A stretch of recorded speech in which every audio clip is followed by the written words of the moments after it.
দীঘার রথের চাকা। মুখ্যমন্ত্রী মমতা বন্দ্যোপাধ্যায়ের হাতে সৈকত নগরী দীঘা জগন্নাথ ধামের রথযাত্রার সূচনা হলো সুষ্ঠুভাবেই। সকাল থেকেই রথযাত্রা উপলক্ষে আঁটো নিরাপত্তা ছিল দীঘা জুড়ে। সকাল থেকেই প্রথা মেনে শুরু হয় রথযাত্রার উৎসব। পুরীর জগন্নাথ ধামের আচারবিধি সব মেনেই জগন্নাথ, বলভদ্র, সুভদ্রা শৃঙ্গার এবং পূজা হয়। 3 দেবদেবীকে সাজানো ও রথে চড়ার জন্য প্রস্তুত করেন ইস্কনের সাধু সন্ন্যাসীরা। এরপর 3 ভাই বোন একে একে পাহান্ডি বিজয় করে রথে আরোহণ করে।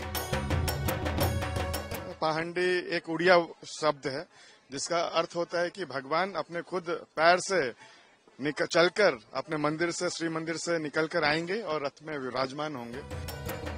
জগন্নাথ দেব নন্দী ঘোষে, শ্রী বলরাম তালধ্বজে ও দেবী সুভদ্রা দর্প দলরে সবার হন। পুরীর তুলনায় 3টি রথের আকৃতি ছোট হলেও তার সৌন্দর্য ছিল চোখে পড়ার মতো।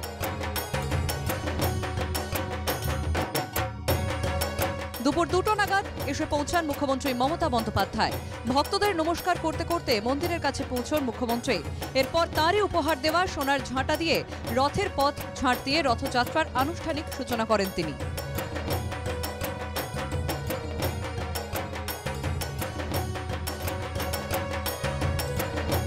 এরপর রথের রশিতেও টান দেন মুখ্যমন্ত্রী। তারপর একে একে মাসির বাড়ির উদ্দেশ্যে এগিয়ে যেতে থাকে দীঘার রথ। পুরীর পাশাপাশি এবার থেকে দীঘাতেও সাড়ম্বরে রথযাত্রা দেখে খুশি পর্যটকরা।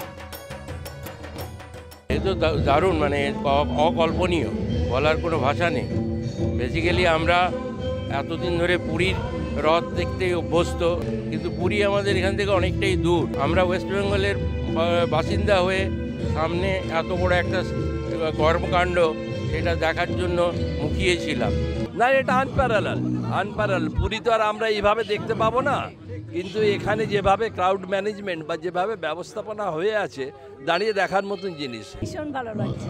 এটা একটা নতুনত্ব।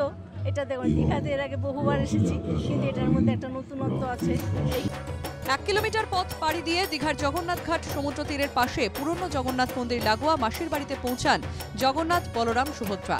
8 দিন মাসির বাড়ি থেকে 5ই জুলাই উল্টো রথের দিন ফের জগন্নাথ মন্দিরে ফিরবেন তারা। তারপর ফের 1 বছরের অপেক্ষা। শান্তনু বেরা এবং সৌরজ্যোতি বন্দ্যোপাধ্যায়ের রিপোর্ট, NKTV বাংলা।